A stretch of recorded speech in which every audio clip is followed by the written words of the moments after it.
Our souls, just like our bodies, they can grow unhealthy. You can't ignore the soul for too long without it directly impacting your life. This one I struggle with all the time. That's one of the Holy Spirit's roles in our life. The more we tell that voice to shut up, he will. The thought of that voice becoming quiet scares me. God didn't change on you.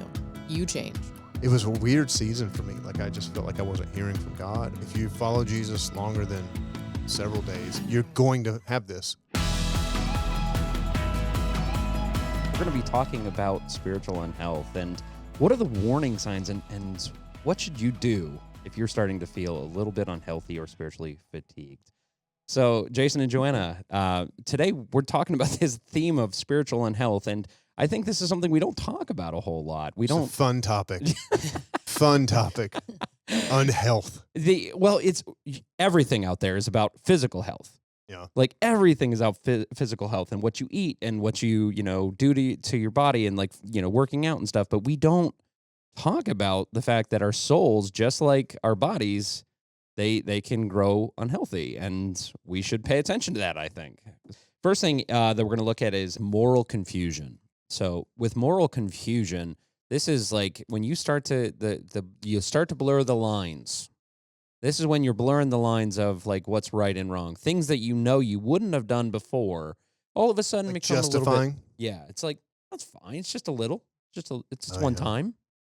Mm-hmm. And this is a sign that you may be unhealthy right now. You ought to pay attention. This is a good one. This one I struggle with all the time, and I just know, like I know that you know, where it's like, well, I'm past that.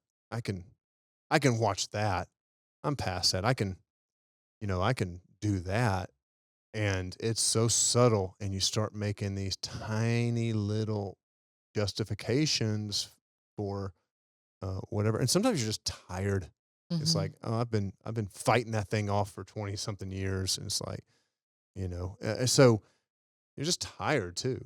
But I think that's an interesting one to now. But are you saying moral confusion as you don't know right and wrong, or moral confusion as in you begin to justify small ways of both? I think moral confusion is when your moral decisions that were once as black and white all of a sudden get very foggy. Mm-hmm. I think when we're close to Christ, when we're close to when we're the vine and the branches, when we're connected to the vine, everything is pretty clear. It's like, and there's a fervor of almost being like, no, I can't do that, or I don't want to do that, or that's. But when we're unhealthy and we become further from Christ, all of a sudden it's like, meh, meh. So here's a way I'd say it then, as a litmus or a diagnostic. If the things that once you felt strong conviction around, you no longer find convicting, you should pay attention to that. Something moved. And my guess is it wasn't God. Mm-hmm. So that might be a diagnostic, like the things that you were hyper attuned to early on, like, oh man, I don't want any part of that you've made slow. Well, at least it's not that. When you start to compare what you're doing to the worst as opposed to holiness and to God's, you know what I mean? Like, you're not comparing there anymore. You're comparing to what it could be. That's a sign. So, I mean, like, I think that could be helpful to just go, man, are there things that I used to feel conviction around in a godly sense, not shame, but like what Jesus says in John 16, the Holy Spirit will come in and will convict you according to sin and righteousness and judgment. And that's a sign of health. And because any good coach, if you're doing things that aren't healthy for is going to get in your face and say, you got to cut the candy bars out. Like, you literally, that's all you eat all day. So yeah, you're not making, like, they're going to tell you that. They're not a good coach if they don't. That's one of the Holy Spirit's roles in our life. Well, like any gentleman, the more we tell that voice to shut up, eventually he will. And the more we tell that voice to shut up, the less we'll be able to recognize it. It becomes a gentle whisper at some point, and it's like, can't hear it anymore. That's a sign. If that doesn't scare you, that scares me. The thought of that voice becoming quiet scares me.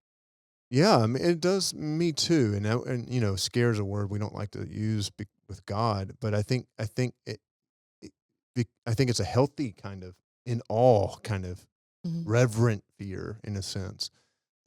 It should wake us up. Hmm. That should wake us up. Yeah.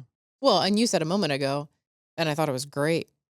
God didn't change on you, Hmm. like you changed. So next thing is this idea of just apathy. So I think spiritual apathy is something where it's like this is spiritual apathy is I don't want to. Mm. Yeah, This is when I don't want to be right. I don't want to be healthy. I yeah, don't care. yeah. Man, I was just reading a book. Um, it's by Sam Chan. It's called Leadership Pain, and he's got this one chapter in there where he talks about he was talking about people in ministry and full time ministry in particular. But he said, man, but this is true for any follower of Jesus, I believe. But speaking of ministry, he was like, man, it's so easy to be a full time pastor and a part time Christian, and lose, you just get apathetic. It's like Hmm. you just do it all for whatever. And it's so easy. I would say that's the case for any followers of Jesus. You know, again, it's kind of the show thing. Yeah. So, I think it also can show up when things that used to break your heart don't anymore. mm, yeah, yeah. Do you have an Um, example? I know just even throughout the years, like a common prayer I've had is just like, hey, Jesus, like, help me see what breaks your heart Yeah, and like break mine. Um, and so when things that I just know about myself personally, that it's when they stop doing that, it's like, oh, am I checked out? yeah, yeah, Um, Yeah. why am I not leaning into that? Like that, yeah. you know? I for me it's no different than exercise, okay? So when I'm healthy and I'm exercising and I'm watching my weight and stuff like that, it propels me to want to keep doing it. The more healthy I am, the more I want to do it. So like I don't mind taking a bike ride. I don't mind taking a long walk and stuff cuz I'm feeling healthy. But when I'm unhealthy, that's when I'm like I don't want. Mm. And I think we can do that with our time with God, our spiritual time, or like our devotional time, going to church. When it's like I don't want to watch. Like first, it's like I don't want to go, and then it's like then I don't want to watch, and then I Mm-hmm. don't want to read my Bible. That's Mhm. that apathy of like I don't want to. I think that's for me what I think of when I think of spiritual apathy is when I don't want to be healthy or I don't want to do the things that I know will make me spiritually healthy. And we all, if you follow Jesus longer than several days, you're going to, you're Mhm. going to have this. So again, we're just saying all these things are just indicator like you should probably pay attention to. And I agree. There's definitely moments where it's like this happens to me all the time where I'm just like I don't feel like it. And all we're saying is then you should just pay attention to that. That might be your Mhm. temperature's off, or your blood pressure's off, Yeah. physically. Um so And some what of that I think is then the muscle of spiritual disciplines. yeah. And so again, knowing that it's a spectrum, again, just like physical health, like muscles built over time. Yeah. And so I think it's also just important to remember again, you don't just arrive at this place and you're magically muscular forever with no more work that needs to be put in. And so I think even with that apathy, that's a space where you might find yourself moving in and out of. And so it's normal, but again, don't stay there. Like what then when you have those moments of like, I don't want to, what's the discipline work to actually put in and do it anyway? That then over time, the muscle is built. Well, here's another way of thinking about it. This one is an interesting one because I think you're right. You got to keep creating the space for God to show up. But I would also say, what is it that gets you feeling something? And do more of that. Overload Mm-hmm. in Yeah. that season. And for me, it's usually worship music for me, and it's usually stories. Those two things tend to engage my heart the most. Mm-hmm.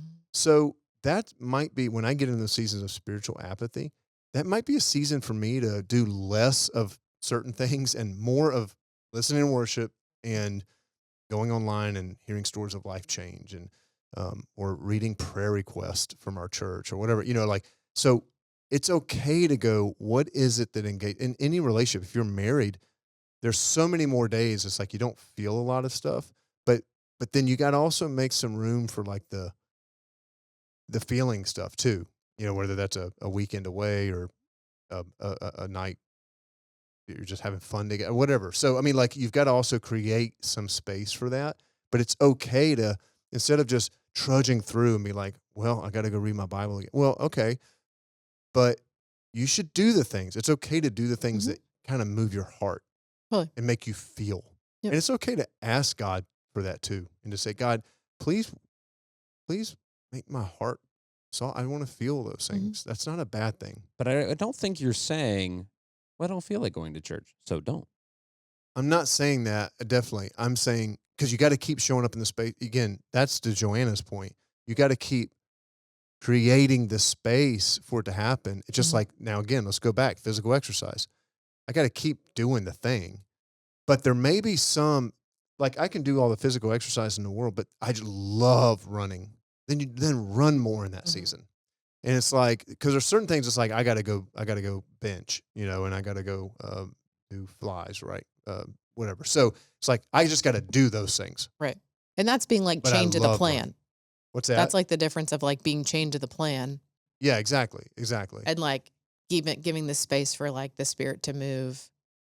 I also think you got to be real careful on this one, that remember, your security in your relationship with Jesus isn't based on any of your feelings anyway. So Right. just be careful about that too.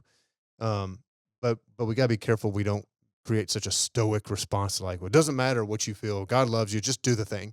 It's like, pull up your boots and just get to work. Mhm. Well, like, that sounds great, and I actually think that's true to a to a degree. But any meaningful relationship we have, you kind of, you want, your heart wants to be engaged in that too. I mean, I Yeah. also want to know Jenny loves me, not just wakes up and does the duty, like, get da da da da. So anyways, I think there's something to this one. Like, you should pay attention if you just don't want to anymore. But I just want to be helpful to people to go, it's okay in those moments. Find the things that make you feel Mhm. and do those. Yeah. Yeah. You're saying don't ignore it, but at the No. same token, don't think that, you can't, have some creativity in those times to connect with God in new ways, and but don't stop. The point is, don't lean into the apathy, lean into God. Yeah. Yeah. I mean, right before Easter, I mean, I wasn't feeling anything. And I just wasn't feeling anything related to, I mean, like, there was no, it was a weird season for me. Like, I just felt like I wasn't hearing from God. I felt like I was probably apathetic. I wasn't actually, well, I kind of was wanting to hear from God, but there's some days it's like I wasn't even really wanting to. And it caught me. And so, I mean, I actually went and I was like, okay, like, it kind of woke me up. Something's wrong. Something's off.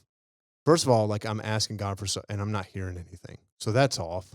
And then I don't feel anything. So that's kind of off. It's like all these little warning lights, right? Mhm.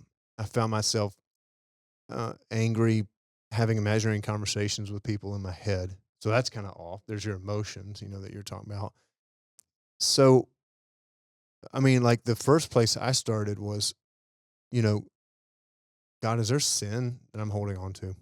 Honestly, I haven't asked you that in a long time. So there's a little bit of an indicator light as well. But is there anything David said in the Psalms, search me, search my heart, know my anxious thoughts? That's a very, I didn't want to pray that prayer because it just sounds so stupid, right? Because you kind of know, I think he's going to reveal some things, which is your clue. You know what I mean? It's like, there you go.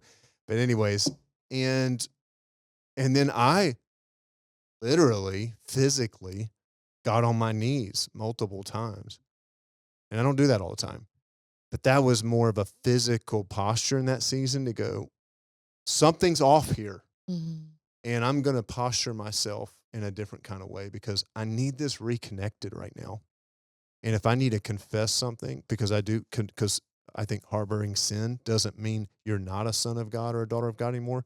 But if my kid were lying to me, you don't think that's going to put strain on like, he's still my kid, but she's still my kid, but you don't think that's going to affect the relationship? So that's the point of confession. And anyways, and there was a lot of breakthrough in that season, but some of it was I just had to go back and do the things that I need to listen to just more worship music right now. Mhm. Less, I'm not reading the Bible quite as much in my time. I'm just going to listen to, and it started to re-engage my heart in a different kind of way. Mhm. So, And I would just say, like, thank you for normalizing that and making that sound normal. mm, Because I also think, depending on someone's background or upbringing or experience they've had with religion in the past, that's not normal to mm, to make it sound normal. And yeah, so again, like even in our relationship with Jesus, he didn't just ask us to arrive and be done and like building relationship. And so like any other relationship, it ebbs and flows. And like God knows that and yeah, makes it okay. And he isn't the thing that changes. Um, and so anyway, I would just say thank you for normalizing that, because I think a lot of people need to be reminded that there's not a finish line to this, mm-mm. It's a and that's relationship. okay. It's a relationship. Yeah. Yeah. And what I didn't hear you say is, but for 6 months before that moment, you had ignored your spiritual health. Like, my point is, don't view that as like, there wasn't an indicator that, you had ignored in your story. You hadn't ignored your spiritual health for 6 months, got there and we're like, I don't know what happened. Right. We're not saying that either. Yeah. Like, because I do think that you have to do the work. You Yes. you have to put in the spiritual reps. You have to put in, because if I just leave it up to what my desires are, Yes. like that's not. We don't want to put our spiritual journey and our spiritual disciplines based on our spiritual desire or our desires for the moment, Mhm. because my desires for the moment are very human. Yeah. Yeah. Jesus tells a parable about two sons at one point, and he said, look, these two sons were both given instructions. Do this. And if your dad tells you to do it, you need to obey, right? And one son's like, I'll do it, Dad. I can't wait. Golly, you're the best. You know, and guess what? He doesn't do it. The other son's like, are you kidding me? I'm not doing that. And then a little bit of time goes by and he goes and does it. And Jesus says, which one is righteous? And it's the one who didn't want to, whose attitude was horrible, but he faithfully obeyed. And I think that's a little bit what you're getting at, Chad. It's like, no, there's times in relationship because he's the king and I'm not.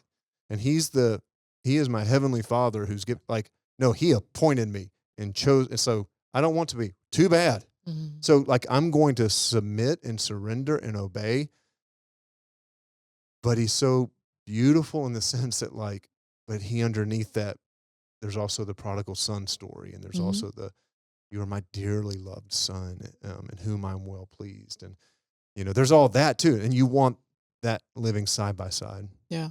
And I would also just say to anyone listening who is back for the first time in a long time in their relationship with Jesus, there's also not too much time that has passed that you can't find yourself back in relationship Mm-hmm. with him. And so like I even know there's parts of my story in just like years where like it wasn't a priority. Mm-hmm.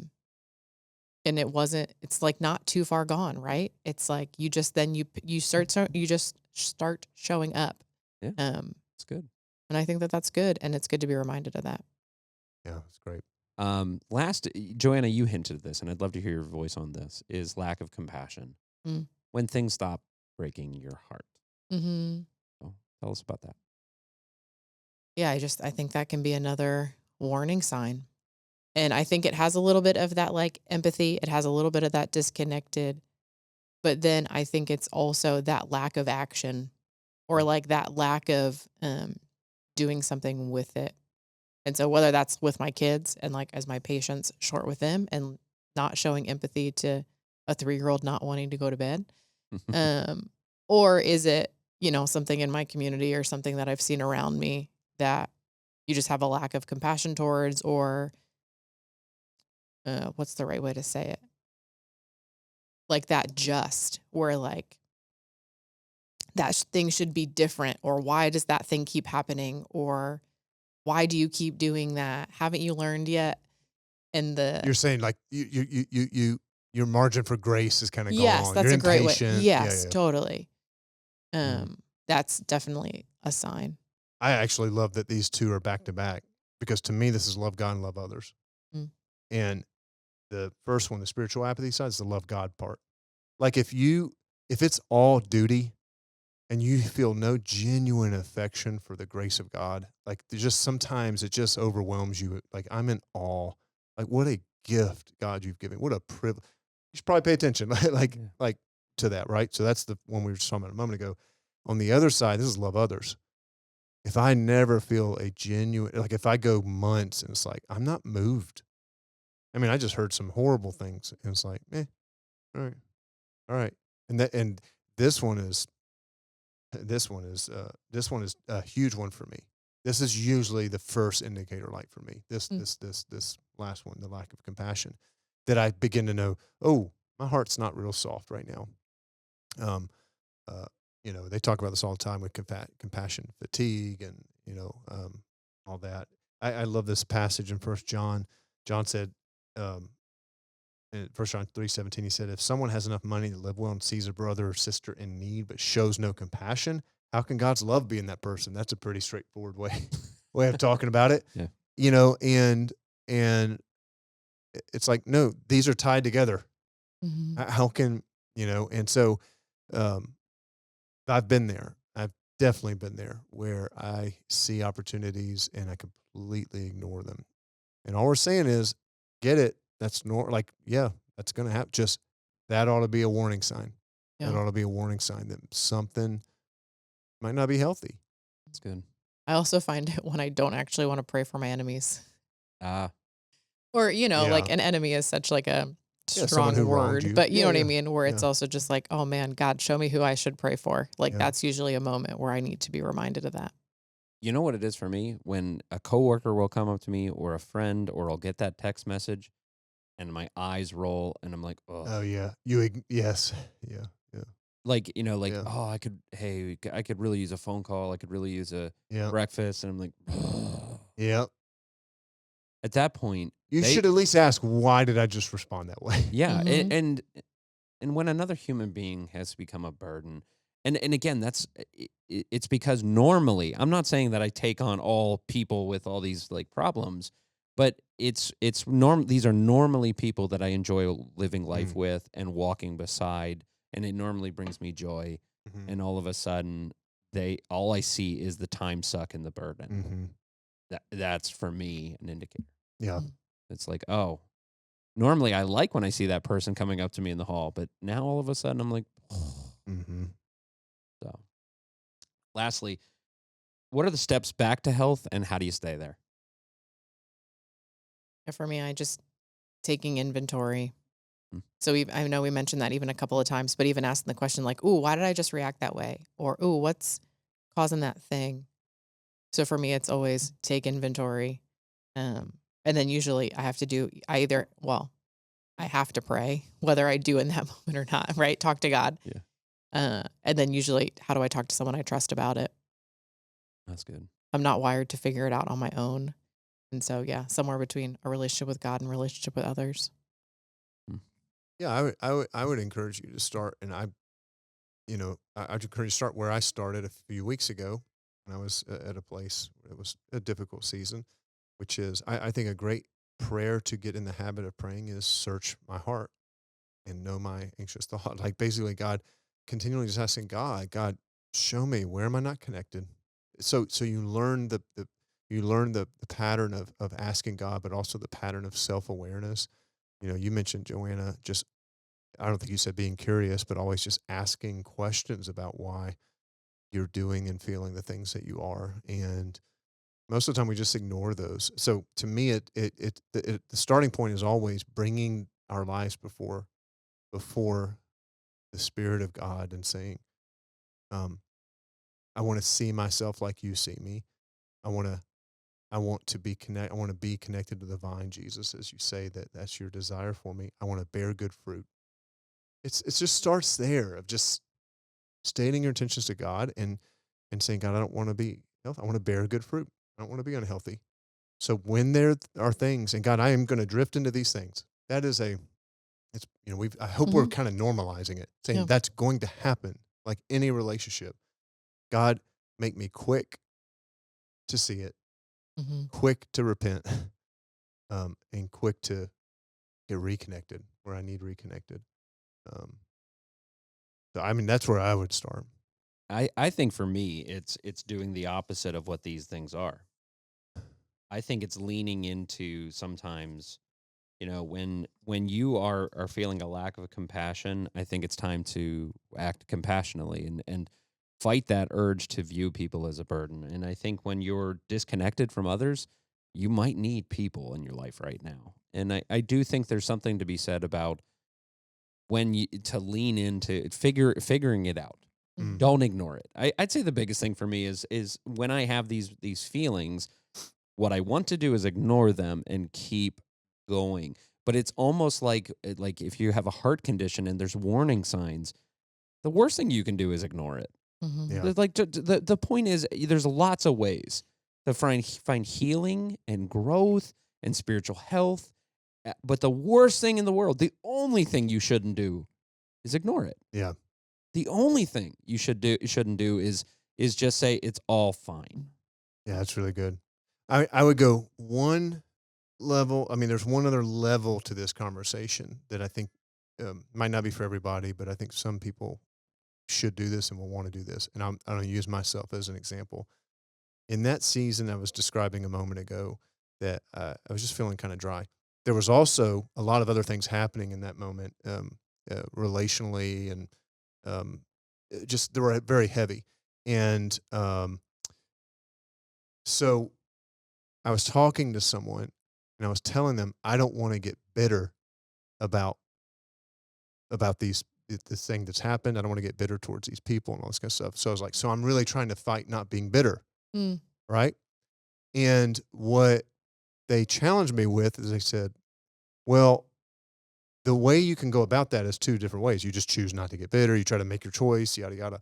The other is, what is it that they were tapping on that was really kind of, what was it the thing? It was the thing beneath the thing, right? Mm-hmm. Yep. And what it was tapping on was, it was a much deeper sort of sense of I failed and all that.